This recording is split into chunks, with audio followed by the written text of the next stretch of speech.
2 Samuel 1. Now it came to pass after the death of Saul, when David had returned from the slaughter of the Amalekites, and David had stayed 2 days in Ziklag. On the 3rd day, behold, it happened that a man came from Saul's camp with his clothes torn and dust on his head. So it was, when he came to David, that he fell to the ground and prostrated himself. And David said to him, Where have you come from? So he said to him, I have escaped from the camp of Israel. Then David said to him, How did the matter go? Please tell me. And he answered, The people have fled from the battle, many of the people are fallen and dead, and Saul and Jonathan his son are dead also. So David said to the young man who told him, How do you know that Saul and Jonathan his son are dead? Then the young man who told him said, As I happened by chance to be on Mount Gilboa, there was Saul, leaning on his spear, and indeed the chariots and horsemen followed hard after him. Now when he looked behind him, he saw me and called to me. And I answered, Here I am. And he said to me, Who are you? So I answered him, I am an Amalekite. He said to me again, Please stand over me and kill me, for anguish has come upon me, but my life still remains in me. So I stood over him and killed him, because I was sure that he could not live after he had fallen. And I took the crown that was on his head and the bracelet that was on his arm, and have brought them here to my lord. Therefore David took hold of his own clothes and tore them, and so did all the men who were with him. And they mourned and wept and fasted until evening for Saul and for Jonathan his son, for the people of the Lord and for the house of Israel, because they had fallen by the sword. Then David said to the young man who told him, Where are you from? And he answered, I am the son of an alien, an Amalekite. So David said to him, How was it you were not afraid to put forth your hand to destroy the Lord's anointed? Then David called one of the young men and said, Go near, and execute him. And he struck him so that he died. So David said to him, Your blood is on your own head, for your own mouth has testified against you, saying, I have killed the Lord's anointed. Then David lamented with this lamentation over Saul and over Jonathan his son. And he told them to teach the children of Judah the song of the bow, indeed it is written in the book of Jasher. The beauty of Israel is slain on your high places. How the mighty have fallen! Tell it not in Gath, proclaim it not in the streets of Ashkelon, lest the daughters of the Philistines rejoice, lest the daughters of the uncircumcised triumph. O mountains of Gilboa, let there be no dew nor rain upon you, nor fields of offerings. For the shield of the mighty is cast away there. The shield of Saul, not anointed with oil. From the blood of the slain, from the fat of the mighty, the bow of Jonathan did not turn back, and the sword of Saul did not return empty. Saul and Jonathan were beloved and pleasant in their lives, and in their death they were not divided, they were swifter than eagles, they were stronger than lions. O daughters of Israel, weep over Saul, who clothed you in scarlet, with luxury, who put ornaments of gold on your apparel. How the mighty have fallen in the midst of the battle! Jonathan was slain in your high places. I am distressed for you, my brother Jonathan, you have been very pleasant to me, your love to me was wonderful, surpassing the love of women. How the mighty have fallen, and the weapons of war perished. 2 Samuel 2. It happened after this that David inquired of the Lord, saying, Shall I go up to any of the cities of Judah? And the Lord said to him, Go up. David said, Where shall I go up? And he said, To Hebron.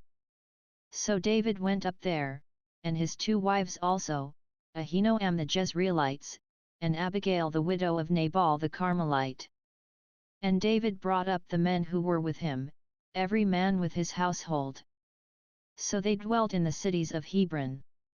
Then the men of Judah came, and there they anointed David king over the house of Judah. And they told David, saying, "The men of Jabesh Gilead were the ones who buried Saul." So David sent messengers to the men of Jabesh Gilead, and said to them, "You are blessed of the Lord, for you have shown this kindness to your lord, to Saul, and have buried him. And now may the Lord show kindness and truth to you. I also will repay you this kindness, because you have done this thing. Now therefore, let your hands be strengthened, and be valiant, for your master Saul is dead, and also the house of Judah has anointed me king over them." But Abner the son of Ner, commander of Saul's army, took Ishbosheth the son of Saul and brought him over to Mahanaim. And he made him king over Gilead, over the Ashurites, over Jezreel, over Ephraim, over Benjamin, and over all Israel. Ishbosheth, Saul's son, was 40 years old when he began to reign over Israel, and he reigned 2 years. Only the house of Judah followed David. And the time that David was king in Hebron over the house of Judah was 7 years and 6 months. Now Abner the son of Ner, and the servants of Ishbosheth the son of Saul, went out from Mahanaim to Gibeon. And Joab the son of Zeruiah, and the servants of David, went out and met them by the pool of Gibeon. So they sat down, one on one side of the pool and the other on the other side of the pool. Then Abner said to Joab, "Let the young men now arise and compete before us." And Joab said, "Let them arise." So they arose and went over by number, 12 from Benjamin, followers of Ishbosheth the son of Saul, and 12 from the servants of David. And each one grasped his opponent by the head and thrust his sword in his opponent's side, so they fell down together. Therefore that place was called the Field of Sharp Swords, which is in Gibeon. So there was a very fierce battle that day, and Abner and the men of Israel were beaten before the servants of David. Now the 3 sons of Zeruiah were there, Joab and Abishai and Asahel. And Asahel was as fleet of foot as a wild gazelle. So Asahel pursued Abner, and in going he did not turn to the right hand or to the left from following Abner. Then Abner looked behind him and said, "Are you Asahel?" He answered, "I am." And Abner said to him, "Turn aside to your right hand or to your left, and lay hold on one of the young men and take his armor for yourself." But Asahel would not turn aside from following him. So Abner said again to Asahel, "Turn aside from following me. Why should I strike you to the ground? How then could I face your brother Joab?" However, he refused to turn aside. Therefore Abner struck him in the stomach with the blunt end of the spear, so that the spear came out of his back, and he fell down there and died on the spot. So it was that as many as came to the place where Asahel fell down and died, stood still. Joab and Abishai also pursued Abner. And the sun was going down when they came to the hill of Ammah, which is before Jah by the road to the wilderness of Gibeon.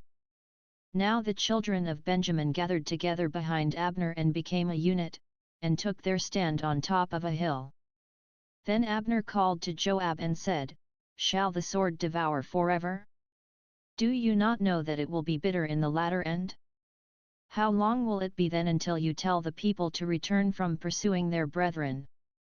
And Joab said, "As God lives, unless you had spoken, surely then by morning all the people would have given up pursuing their brethren." So Joab blew a trumpet, and all the people stood still and did not pursue Israel any more, nor did they fight any more. Then Abner and his men went on all that night through the plain, crossed over the Jordan, and went through all Bithron, and they came to Mahanaim. So Joab returned from pursuing Abner. And when he had gathered all the people together, there were missing of David's servants 19 men and Asahel. But the servants of David had struck down, of Benjamin and Abner's men, 360 men who died. Then they took up Asahel and buried him in his father's tomb, which was in Bethlehem. And Joab and his men went all night, and they came to Hebron at daybreak. 2 Samuel 3. Now there was a long war between the house of Saul and the house of David. But David grew stronger and stronger, and the house of Saul grew weaker and weaker. Sons were born to David in Hebron. His firstborn was Amnon by Ahinoam the Jezreelites. His second, Chilub, by Abigail the widow of Nabal the Carmelite.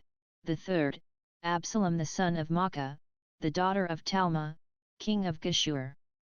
The fourth, Adonijah the son of Haggith. The fifth, Shephisha the son of Abital. And the sixth, Ithream, by David's wife Eglah. These were born to David in Hebron. Now it was so, while there was war between the house of Saul and the house of David, that Abner was strengthening his hold on the house of Saul. And Saul had a concubine, whose name was Rizpah, the daughter of Aiah. So Ishbosheth said to Abner, "Why have you gone into my father's concubine?" Then Abner became very angry at the words of Ishbosheth, and said, "Am I a dog's head that belongs to Judah? Today I show loyalty to the house of Saul your father, to his brothers, and to his friends, and have not delivered you into the hand of David, and you charge me today with a fault concerning this woman? May God do so to Abner, and more also, if I do not do for David as the Lord has sworn to him, to transfer the kingdom from the house of Saul, and set up the throne of David over Israel and over Judah, from Dan to Beersheba."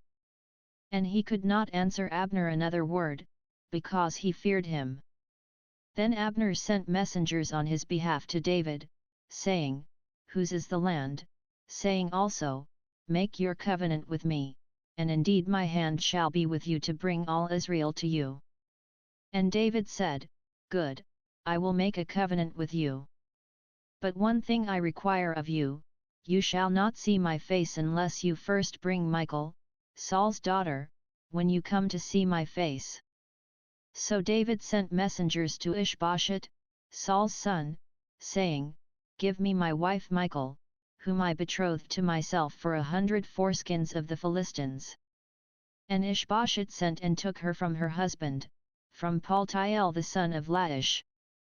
Then her husband went along with her to Bahurim, weeping behind her. So Abner said to him, "Go, return." And he returned. Now Abner had communicated with the elders of Israel, saying, "In time past you were seeking for David to be king over you. Now then, do it. For the Lord has spoken of David, saying, By the hand of my servant David, I will save my people Israel from the hand of the Philistines and the hand of all their enemies." And Abner also spoke in the hearing of Benjamin. Then Abner also went to speak in the hearing of David in Hebron all that seemed good to Israel and the whole house of Benjamin. So Abner and 20 men with him came to David at Hebron. And David made a feast for Abner and the men who were with him. Then Abner said to David, "I will arise and go, and gather all Israel to my lord the king, that they may make a covenant with you, and that you may reign over all that your heart desires." So David sent Abner away, and he went in peace.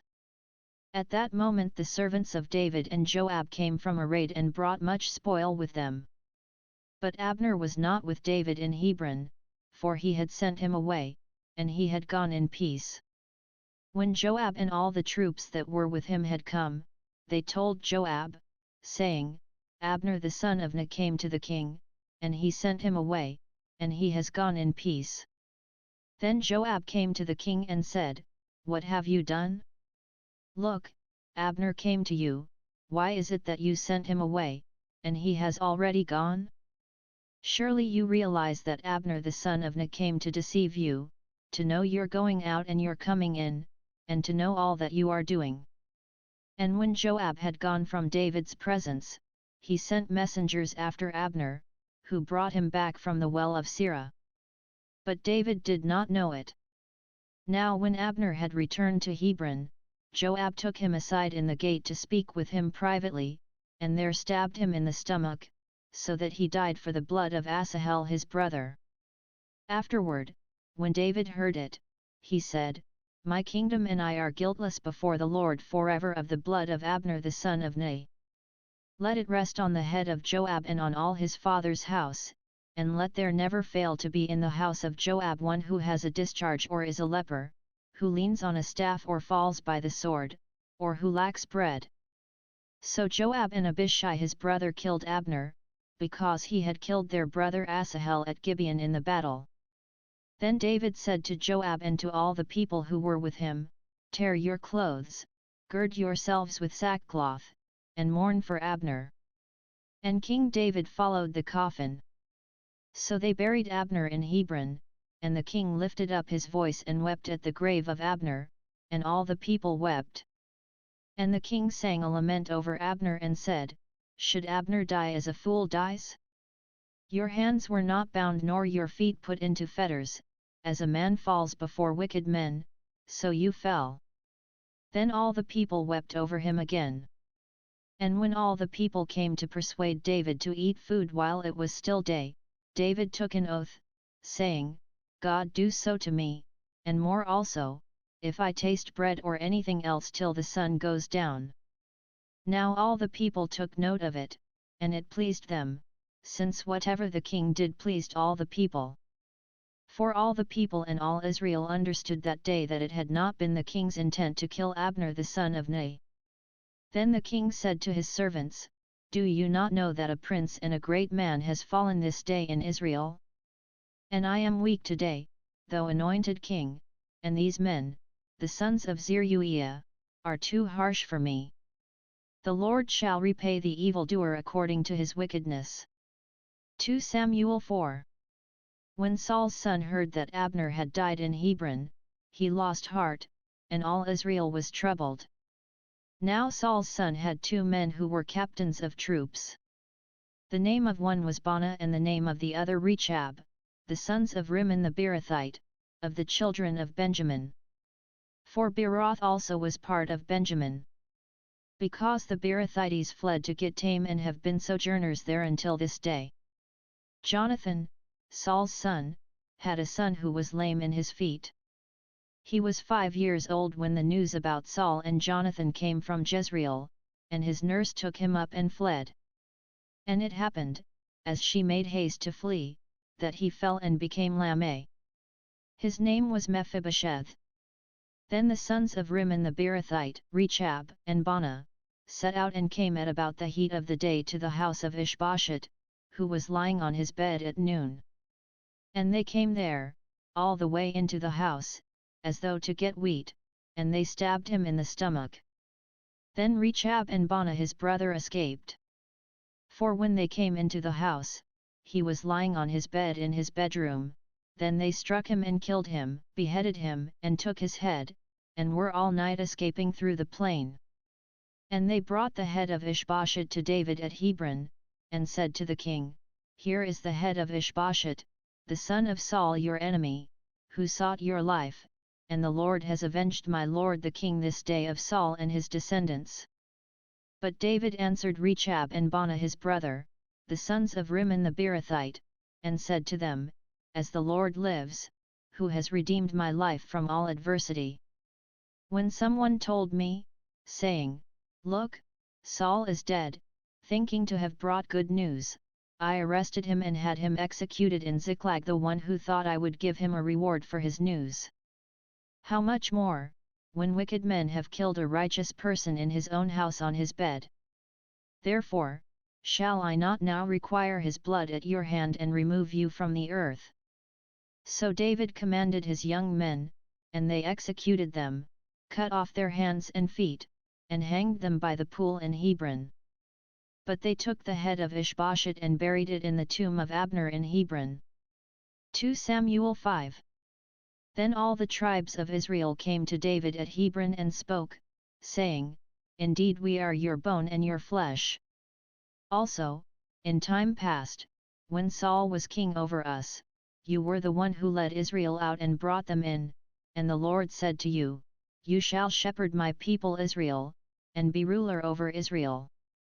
Therefore all the elders of Israel came to the king at Hebron, and King David made a covenant with them at Hebron before the Lord. And they anointed David king over Israel. David was 30 years old when he began to reign, and he reigned 40 years. In Hebron he reigned over Judah 7 years and 6 months, and in Jerusalem he reigned 33 years over all Israel and Judah. And the king and his men went to Jerusalem against the Jebusites, the inhabitants of the land, who spoke to David, saying, You shall not come in here, but the blind and the lame will repel you, thinking, David cannot come in here. Nevertheless David took the stronghold of Zion, that is, the city of David. Now David said on that day, Whoever climbs up by way of the water shaft and defeats the Jebusites, the lame and the blind, who are hated by David's soul, he shall be chief and captain. Therefore they say, The blind and the lame shall not come into the house. Then David dwelt in the stronghold, and called it the city of David. And David built all around from the Millo and inward. So David went on and became great, and the Lord God of hosts was with him. Then Hiram king of Tyre sent messengers to David, and cedar trees, and carpenters, and masons. And they built David a house. So David knew that the Lord had established him as king over Israel, and that he had exalted his kingdom for the sake of his people Israel. And David took more concubines and wives from Jerusalem, after he had come from Hebron. Also more sons and daughters were born to David. Now these are the names of those who were born to him in Jerusalem: Shammua, Shobab, Nathan, Solomon, Ibhar, Elishua, Nepheg, Japhiah, Elishama, Eliada, and Eliphelet. Now when the Philistines heard that they had anointed David king over Israel, all the Philistines went up to search for David. And David heard of it and went down to the stronghold. The Philistines also went and deployed themselves in the valley of Rephaim. So David inquired of the Lord, saying, Shall I go up against the Philistines? Will you deliver them into my hand? And the Lord said to David, Go up, for I will doubtless deliver the Philistines into your hand. So David went to Baal Perazim, and David defeated them there, and he said, The Lord has broken through my enemies before me, like a breakthrough of water. Therefore he called the name of that place Baal Perazim. And they left their images there, and David and his men carried them away. Then the Philistines went up once again and deployed themselves in the valley of Rephaim. Therefore David inquired of the Lord, and he said, You shall not go up, circle around behind them, and come upon them in front of the mulberry trees. And it shall be, when you hear the sound of marching in the tops of the mulberry trees, then you shall advance quickly. For then the Lord will go out before you to strike the camp of the Philistines. And David did so, as the Lord commanded him, and he drove back the Philistines from Geba as far as Gezer.